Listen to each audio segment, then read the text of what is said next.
Thank you very much. Mr. President, thank you for having us today. I am very impressed by what I'm hearing, because what I'm hearing is a confirmation that we have indeed turned a page in a very decisive way. For us, it is about accompanying you. It is about facilitating. It is about enabling. It is about putting oil and not sand in the wheels. And this is the way in which we believe regulation from the IAEA should be understood.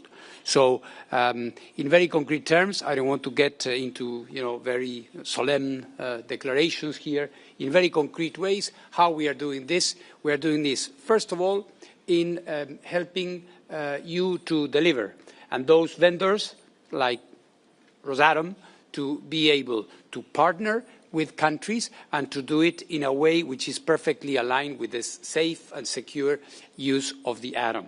For developing countries, we need and we have established platforms, human resources, as our friends from Myanmar were saying, human resource development. You need it. You have to be able to host a nuclear facility. It's not as easy as that. So we work together, and this is number one.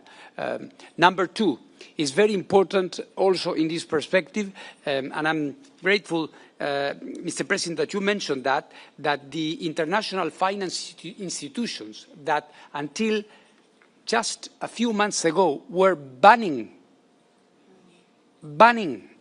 anything having the word nuclear. Amazing. But it was the case. They were saying, if it's nuclear, we don't do it. It is forbidden. So that aberration has stopped. In June, I signed an agreement with the President of the World Bank. And by the way, thank you very much also, Mr. President, for this leadership with the MDB. If you want, I think the IAEA should also partner with the MDB. We haven't done it yet, and perhaps what you said today gives me a great idea to have an MOU with the MDB of the BRICS and try to help as well. What are we doing? It's very simple. For countries, African countries, Latin American countries, when they have a project, they can go, when they go to the World Bank or the MDB in the future, or the African Development Bank, they can turn to us. We can have a very thorough safety, security, technology assessment, which gives to the boards of these banks the assurance that they want, the assurance that they need, that they can move forward. So this is a very practical way forward that I would like to mention. And the last point would be about these future technologies. I think everybody's talking about modularity. This is all fine, but we also need to make it possible to be delivered to our countries. And I say our because I come from a developing country as well. So here we need to understand that this is a new format for an old technology. And we have to understand what it takes to absorb these technologies. There are amazing possibilities here, the SMRs that Rosatom is developing. Other countries are also getting into this business of the SMRs and also the micro reactors. We mentioned as well that for the first time in history, this is very interesting, for the first time in history, demand is driving nuclear. And we have this example in the area, which was mentioned also today, of artificial intelligence, data centers, and all of this. So I invite you all. In December in Vienna, we are going to have the first international conference of nuclear and AI.